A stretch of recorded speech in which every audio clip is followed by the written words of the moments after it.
Hey guys, this is Jessica Gutierrez with Clean With Me podcast, so let's clean together.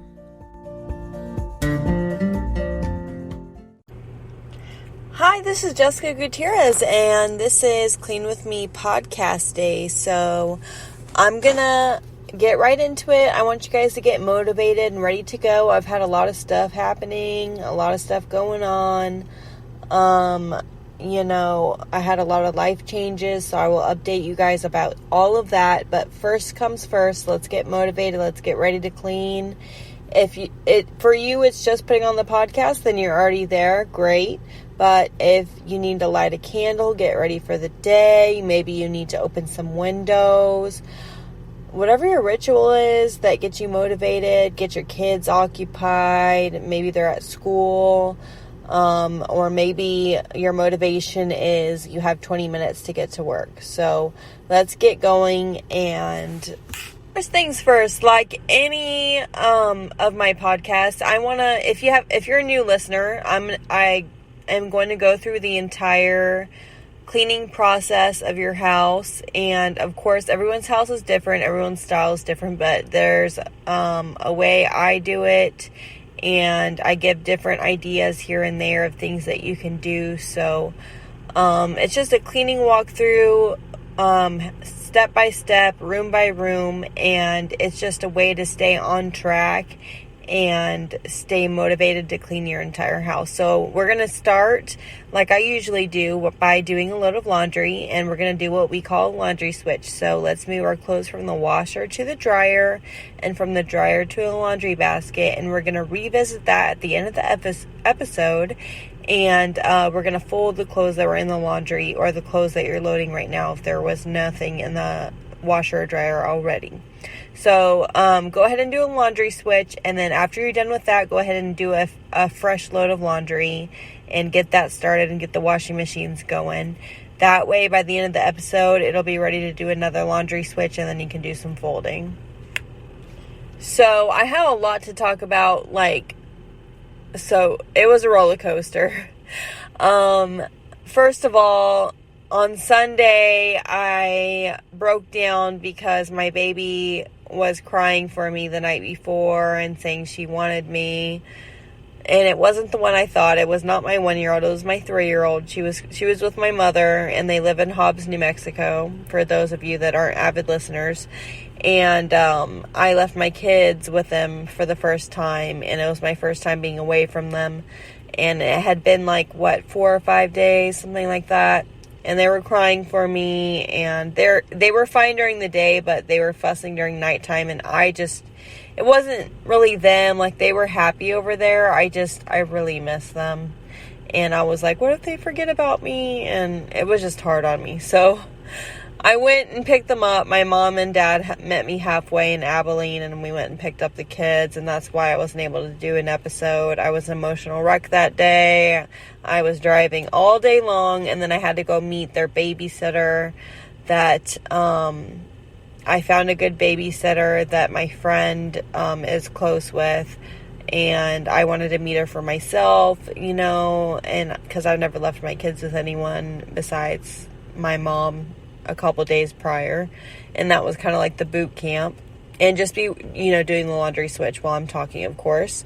But I'll talk more about that. You should be done with the laundry switch by now. Go ahead and go into the kitchen and start doing a unloading of your dishwasher or your dish rack, and start putting those away to make room for the dishes. And we're going to start with the dishes because it's the most hated of all chores, at least for me. And we're going to get those knocked out. So I will distract you with my drama while you guys are doing the dishes. That way it'll go by faster, hopefully, for you, because I know I hate the dishes. So,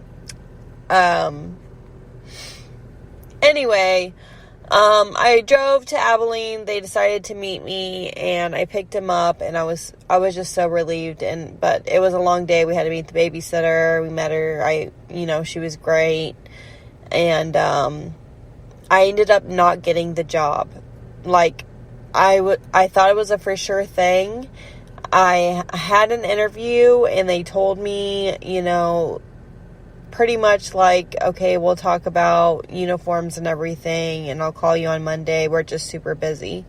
So literally it sounded like she was going to hire me, and then she didn't.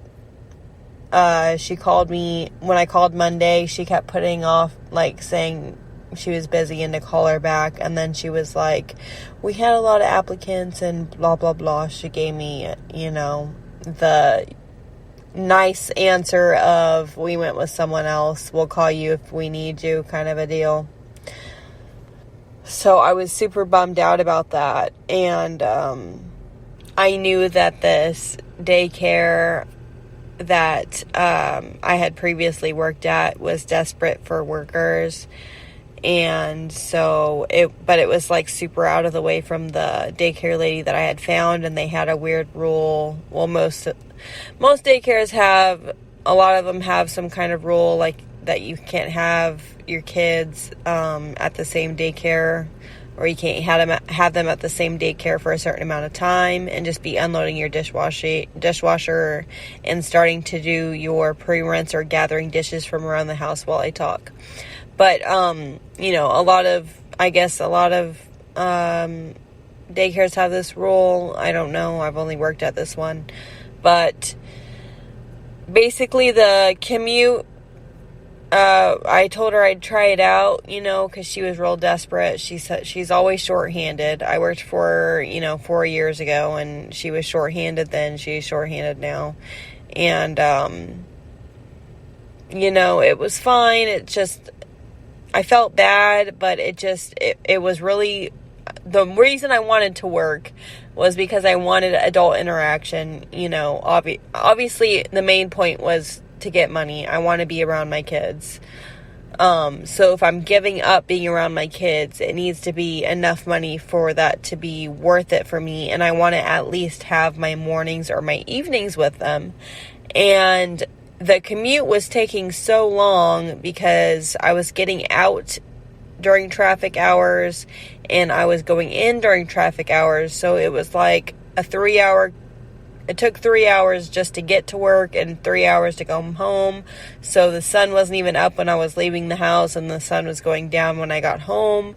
And, during the trial run where, I went and met with the daycare lady and we talked about it and whatever.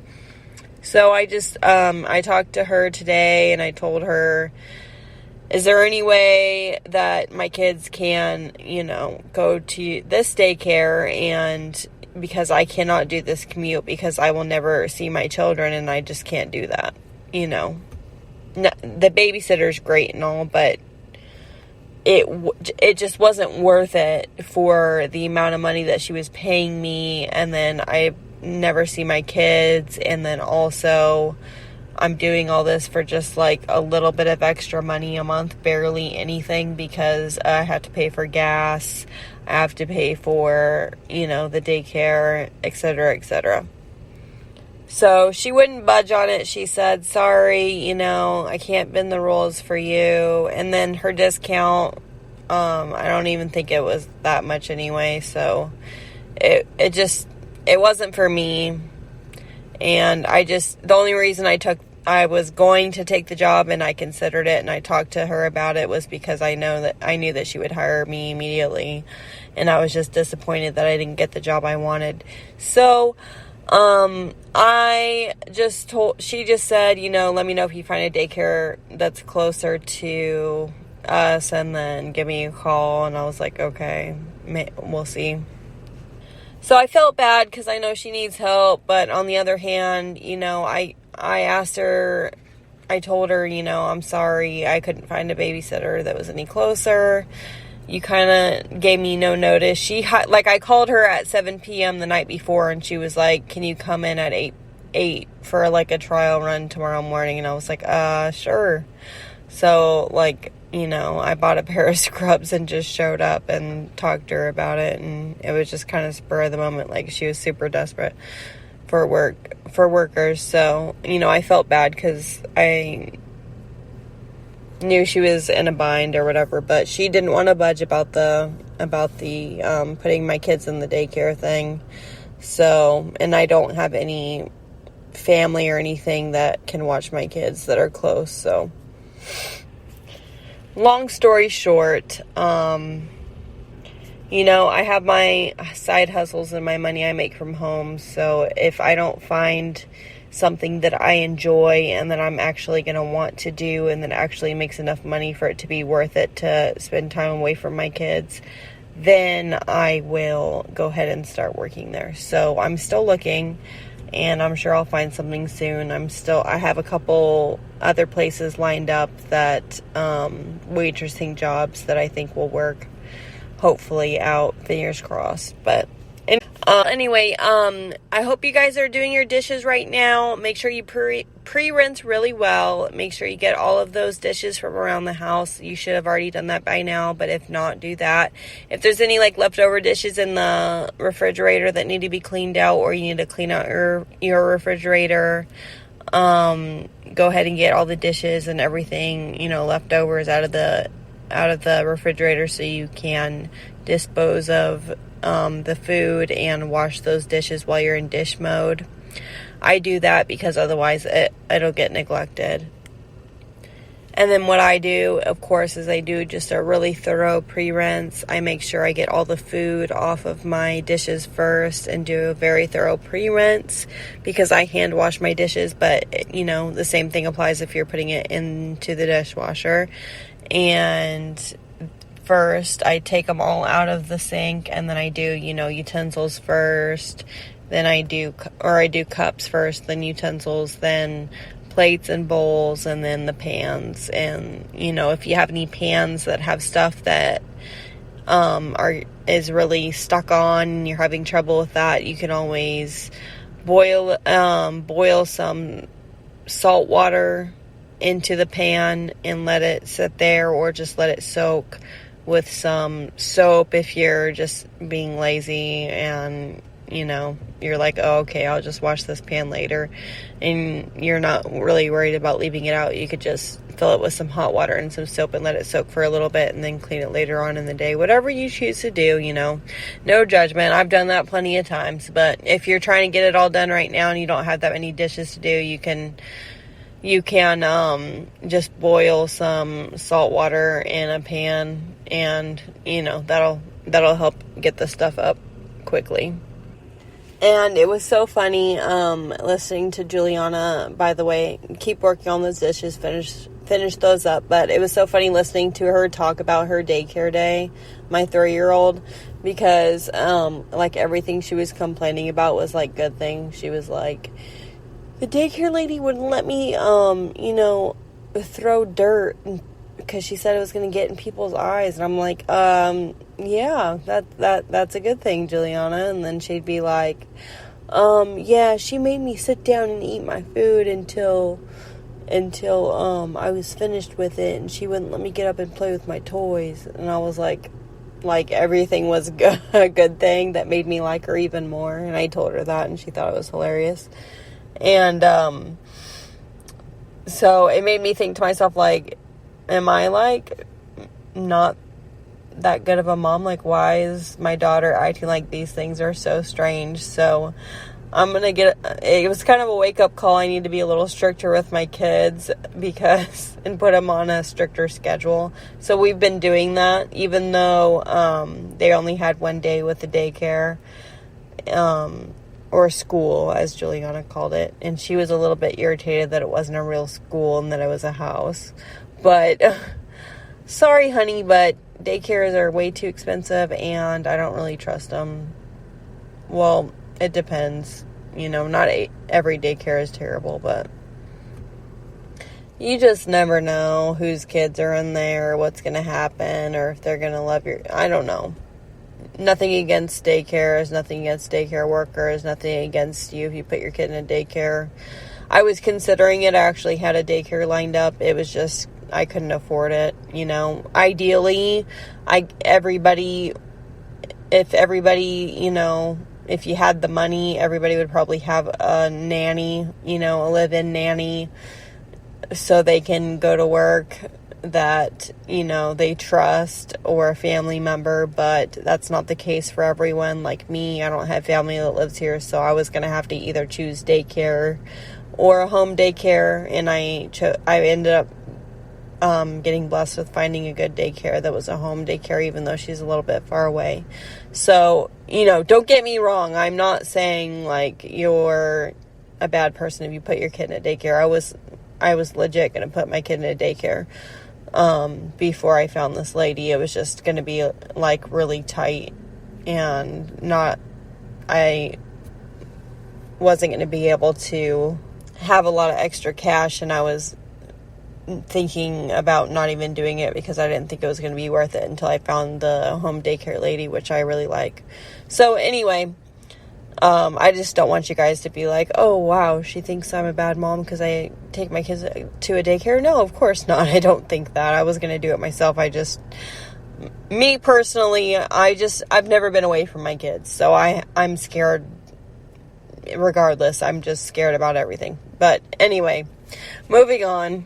I just wanted to give that disclaimer. I'm just a nervous person. I get anxiety about everything, and I've never been away from my baby, so it's hard. But anyway, you should be finishing up with your dishes by now. If not, that's okay. We all have dish aster days. You can keep working on the dishes. Pause me, rewind me, whatever you want to do. But we're going to go ahead and move on to the other kind of kitchen stuff. So let's go ahead and clear surfaces now. Get any clutter spots, anything that's accumulated on your counters. If you have a small house like I do, that tends to happen a lot more often. I have a lot of stuff accumulated on my countertops during the day, whether it's just like, I don't know, just miscellaneous items, and sometimes they find a home on my countertop. So we want to just look at our countertops and everything from the perspective of a stranger or another person or a guest, and just think to yourself, does this look good? And just try to put everything out of sight, out of mind. The more things you can put down into an organizer or a cupboard or anything like that, the better. And then, make sure, like, if there's an appliance sitting on your counter also that maybe is taking up a lot of space and you haven't used it in a while, maybe just try to put that down below underneath I know not all of us have good storage, but just try to store it away. It doesn't take that much energy to, take it out from underneath the cupboard and take it out when you need to use it. So, and again, I'm not judging. The reason why I'm bringing these things up is because it's something that I do. Usually when I bring things up like, oh, don't do this, don't do that, it's because I have issues with it, and I like to leave my Instapot on the countertop, taking up tons of space for days when it hasn't been used. I'm guilty of it. So remember, I'm just giving y'all ideas based on my life experiences and stuff that I do on a regular basis and my mistakes. So anyway, try to, get as much surface area showing as possible is basically the goal. And then let's just get our Clorox wipes, our sponges, our rags, wet rags, whatever it is you choose to wipe down with. I love my Clorox wipes, and I'm just going to wipe down everything, wipe down crazy, get underneath all the appliances that need to be on the countertop. Maybe you have like a Keurig or a coffee maker or something that has a permanent place on there, or maybe your microwave or toaster are on your countertop. Mine isn't. Mine's like raised, but if they are, raise them up and rise them up and clean underneath them. Clean behind the sink, because sometimes after we do the dishes, there's like some gunk and food residue, stuff like that. And then make sure you're wiping off like high surface areas that get touched very often, like your refrigerator handles might be dirty, especially if you have kids, teenagers, whatever, other people in your home that are just anybody. is going to be touching handles. So that's why I like those Clorox wipes, because they disinfect. So get the, handles of your refrigerator. If there's any marks on your refrigerator, get those. Get the backsplash behind your oven. Clean your oven up. Make sure there's no grease splatter. If you have those little burner cages, as I call them, if you have a gas stove, you can take those off and soak them if they're really bad in like some degreaser, or some soap and water or whatever it needs, if they're starting to get bad, and then clean underneath them. If you have an electric stove, same thing. You can spray some degreaser on it, let it sit if it's really bad. If it's not, you can just wipe it down really quick. But if it does, you can put some degreaser on it, let it sit, and then wipe it down. Make sure there's no oil or grease splatter behind your oven. Clean that up. And then your microwave also. I have a pet peeve about my microwave being clean, so I make sure I clean my microwave and stuff like that. If the little, glass dish that's in your microwave needs to be cleaned, you can take it out and just rinse it off and wash it off with a sponge real quick and then put it back. And if you use sponges like I do for things, you can put them get them wet in a container with water and microwave them for 90 seconds, and that'll disinfect them. I think I learned it on TikTok, and that's what I've been doing, and apparently it kills the germs. So, and then you can get your Clorox wipes and wipe down on the inside of your microwave as well. And handles of your refrigerator, if there's any marks on your refrigerator, get those. Get the backsplash behind your oven. Clean your oven up. Make sure there's no grease splatter. So make sure you're cleaning up your your tables, your kitchen table, your chairs, your chair legs, the back of your chairs, maybe high chairs need to be deep cleaned. Maybe you need to take the liner off your high chair if you have kids and clean that. Maybe you need to boil some parts of your blender or just food processors or anything like that, juicers, just whatever applies to you. Anything left in your kitchen that needs to be done, maybe your cabinets need to be organized, things like that. Go ahead at this time, take out your kitchen trash if it needs to be taken out, and replace the liner for that. And while you're doing that, if your trash can is funky and smells and maybe it was leaking or something, you might need to, if you don't have time to do it right now, that's okay. Write it down and make sure you do it as soon as possible or after the episode. But if you want to just pause me and do it real quick, you can go outside and just hose it down really quick and let it dry out. Or you can clean it in the bathtub or just wipe it down with some disinfecting wipes, depending on how bad it is, whatever you think. But, or you can just replace the liner if it doesn't need that. Also look behind your trash can, because I know if you have kids and think kids and stuff are throwing, or adults are throwing stuff into the trash can, they play basketball, some stuff may splatter behind your trash can. So maybe there's a wall behind your trash can that needs to be scrubbed, maybe there's some food splatter on there, or maybe there's some food splatter around where your high chair is if you have kids, just stuff like that. But we're going to move on to our living areas now. So if you are having a bad kitchen day, no worries, no judgment. You can pause me, remind me, whatever you want to do. But I'm going to go ahead and move on to the living area now. So let's go ahead and move on to the living area. I always start with the focal point of the room, which is the couch. My couch has not been looking very good lately. It's been looking a little rough. I told you about the Sharpie incident. We got most of it out. I used, I scrubbed it. My friend said you're not supposed to scrub it, but I scrubbed it with dish detergent, water, and hot water, and scrubbed it first. She said not to do that, but I did that.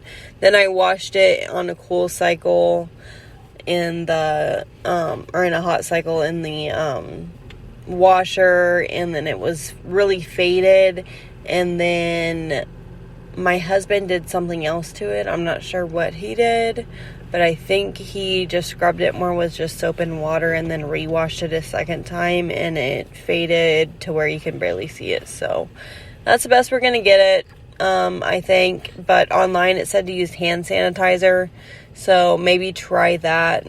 I did let it soak in the laundry detergent water for a while, so maybe that helped get it out too.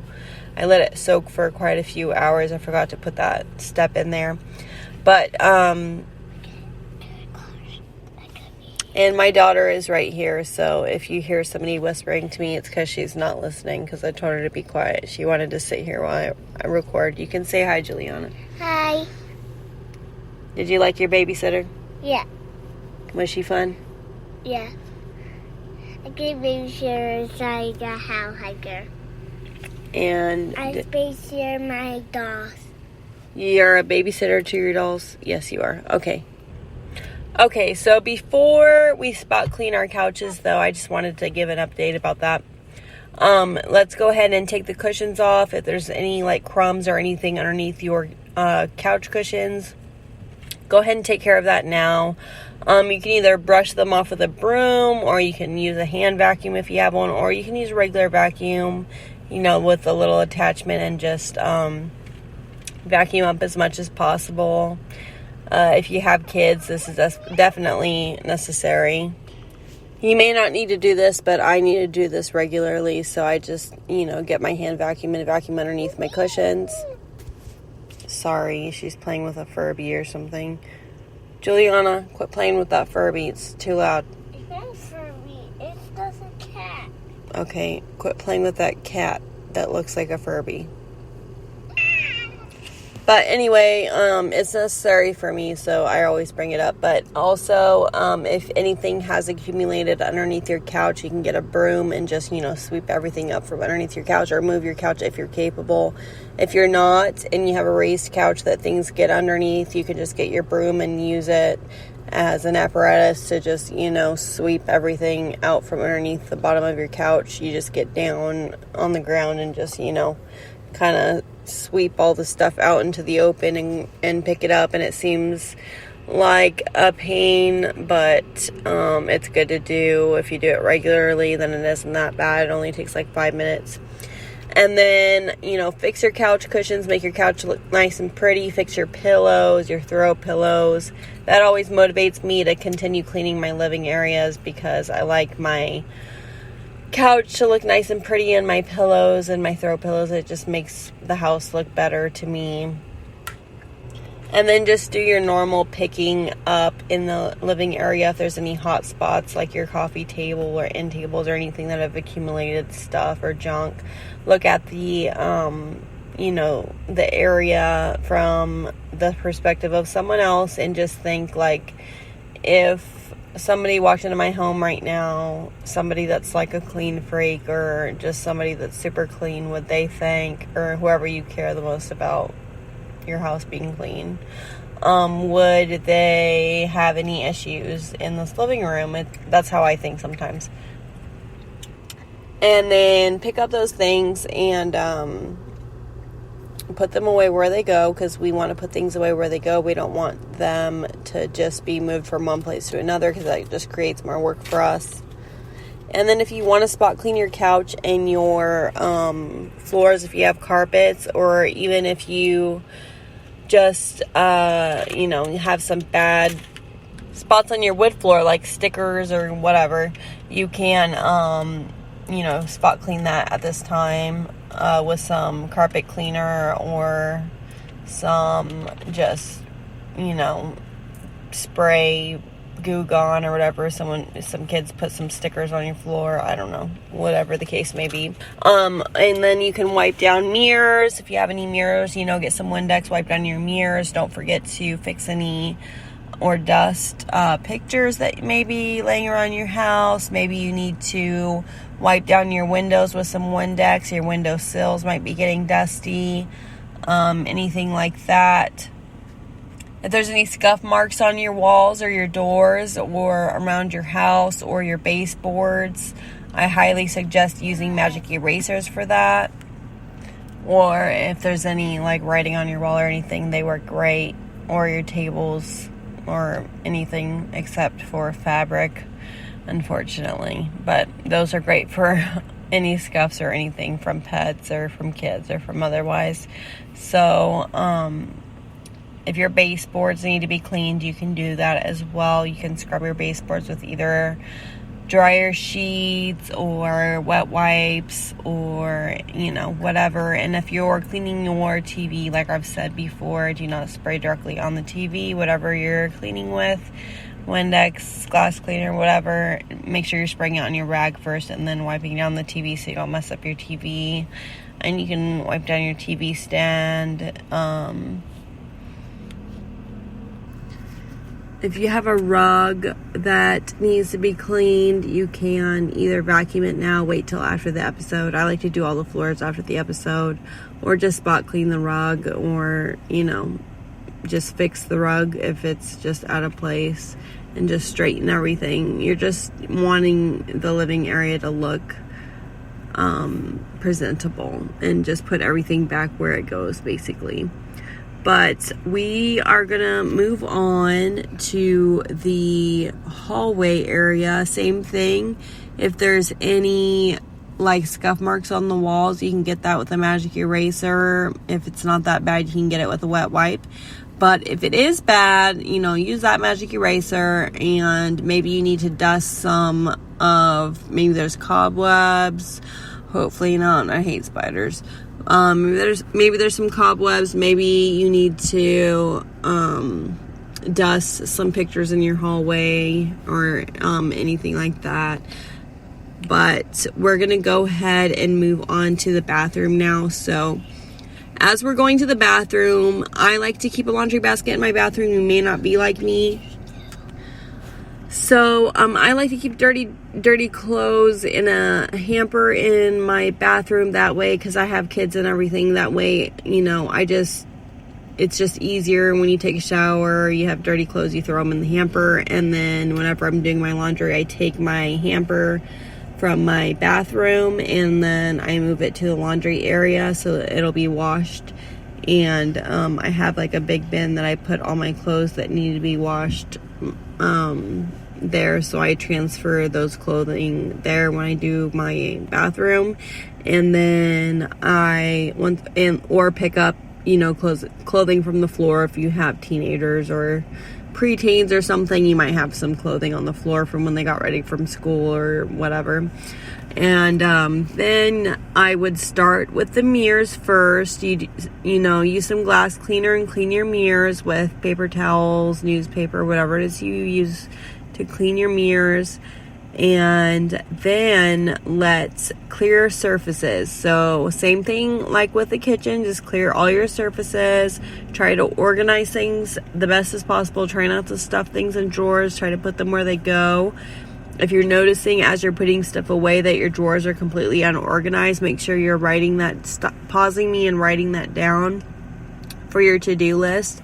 And if you don't have time to do it now, because it's definitely something that needs to be done, just for your own sake, because it's hard to find things when your stuff's super unorganized, so just try to put things away and organize them in a way where it's easy to find. Make sure your drawers are organized. If you're under my sink is kind of an area that gets out of hand a lot because the kids can reach it, so they get in there and mingle things around. So like this week on my to-do list is to reorganize my cabinet underneath my sink, because it's a disaster, because my kids got into a couple things down there. They like to decorate with and play with my preteen stepdaughter's pads and take them out of the packages. My 1-year-old does, and she calls them diapers, and she's always messing with them when I'm like trying to get ready and stuff. So I know there's a couple like open pads underneath the cabinet, which if we ever had like company, they'd be like, what in the world? So I definitely need to clean underneath there as soon as possible. And, you know, you shouldn't have too much that has a permanent home on your bathroom countertops. Unless it's like in an organizer, you should have most of your stuff put away in drawers. And once you've cleared all that surface area, you can grab your Clorox wipes or your wipes of choice and just go wipe down crazy. Wipe down your countertops, your sink, your faucet. If your faucet has any like hard water, you can use some scrubbing bubbles on it that, you know, tackles hard water. Or you could do the Ziploc bag thing where you fill it with white vinegar and then you secure it with a hair tie and let it sit on your faucet. If you have hard water build up on your faucet, it's more likely to build up on your faucet in the bathroom, just because that's something that gets cleaned probably a little less often. But that's something you can do. And then moving on to the toilet, I always say this, but I like to wear gloves during this part, and I like to use my disposable Clorox wipes. But first I get my toilet bowl cleaner, whatever it is you use. I like to use the squirty one with the nozzle that squirts underneath your the Clorox one that squirts underneath the rim of your toilet, and I let that sit while I wipe down everything else. Make sure you're in a well ventilated bathroom when you do this, and wipe down all of the parts that you touch first, especially if you're using something besides disinfecting Clorox wipes that you're throwing away as you go. I like to wear the gloves just so I can get really down in there and down dirty.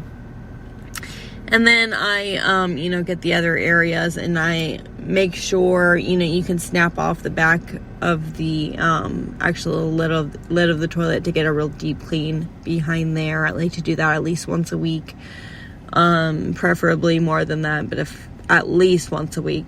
And then I just kind of do it whenever it needs it, because in my house, we only have one bathroom, so it kind of needs it more than probably your house needs it, because if you have multiple bathrooms, but we're all using the same bathroom, so I need to clean my toilets a lot. And so make sure you're getting down underneath, besides your toilets, the floor around your toilets. Just get anything and everything, the rim of your toilets, and then once you're done with all that, get your toilet bowl cleaner and scrub the inside of your toilet after that bleach has sat there for a little bit while you've cleaned the rest of your toilet.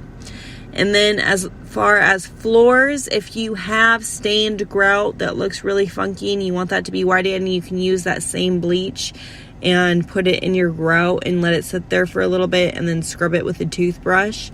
If you're not needing to do that, my mom mentioned using like the Swiffer pads, but just using it as like a wipe and just wiping down the bathroom floor, because she had in a small bathroom, not a big bathroom.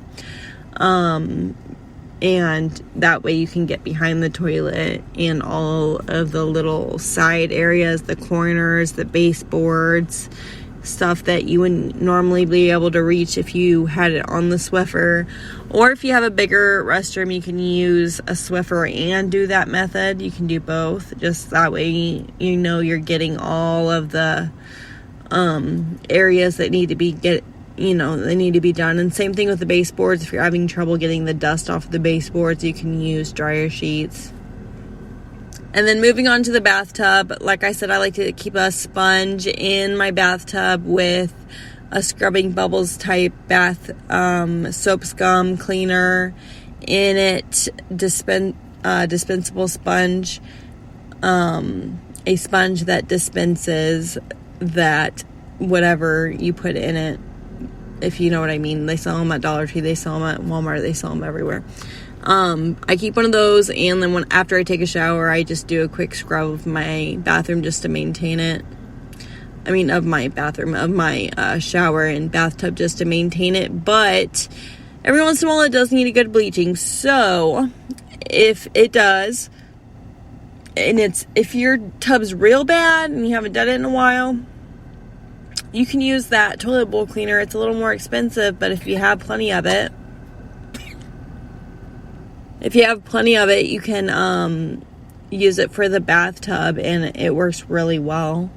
If not, if you want a cheaper version, you can use Ajax. You could just get your shower, dampen the bathtub area and the walls, and then just sprinkle Ajax everywhere. Make sure your windows are open and everything in the bathroom, and you have some airflow, and try not to breathe it in. If you're pregnant, obviously don't do this. You can use vinegar, you can use natural options if you don't like chemicals like bleach. And then once you've let it sit for a little bit, you just get your favorite sponge and some gloves and just scrub. Make sure you're not wearing clothes that you care about when you do this, and just really scrub and get everything you can. And like I said, you can use that vinegar trick for the hard water if you have any on your faucets or your shower head. So if you're not done with the bathroom, that's fine. If you have multiple bathrooms, you can rewind and go through the bathroom again for your second bathroom, or you can delegate to someone that lives with you to do the bathrooms. But I know a lot of kids are in school, so a lot of you are doing the chores by yourself now. But I'm going to go ahead and move on to the bedrooms. And I know a lot of what I was talking about with the job and everything seems like a bummer, but it's really not, because one, I found a reliable babysitter that I can use for emergencies when I have a lot of paintings to do, or if something, happens and I just need a babysitter and no one else is available. I have her one that came out of that, because I don't have, much family here. That my family lives an hour and a half away from me. The one or two, cousins I have out here. And also, my kids are on a stricter schedule now. They're taking naps at the correct times. They're getting up earlier. I'm getting up earlier. I'm being more productive. It's motivated me to be kind of a better, more organized mom, just in case I get a job, or just, to better myself as a person and just get more done and see what I can accomplish when I'm getting more done. And I think it's going great so far, and I think the kids enjoy it also, because kids like structure. They like being on a schedule, and they act better when they're on the schedule also. They act happier. But moving on to the bedrooms, if you have any dirty laundry, go ahead and move that to the dirty laundry area. And then same thing, if you haven't washed your sheets, I like to do it at least once a week. So go ahead and take your sheets off and put them in an area in your laundry room that's going to make it a priority, and make that be your next load. That way they'll be ready by the time you need to go to bed. If you have already washed your sheets recently, then you can just make your bed and fix your pillows and make it look nice and pretty. And same thing as with any other room, just clear your surfaces, clear any hot spots, make sure that there's no clutter where, clutter shouldn't be. Make sure things are out of sight, out of mind, put away. If you can't find a place for it and you don't use it, don't be afraid to get rid of things. Don't be afraid to look under your bed and clean under your bed, stuff like that. And if you, are noticing your drawers are getting out of hand, your clothes are getting out of hand, make sure you make note of that, write it on a to-do list, and get it done as soon as possible. I keep saying I'm going to talk about organizing on Sundays. Just Sunday was a disaster. I just had so much to do, and I was literally exhausted. So I wasn't able to do that, but I am planning on doing that next Sunday for sure. And we'll talk more about organizing. But if you are realizing that your either closet or your drawers are out of hand, then definitely put that on your to-do list and make that a priority.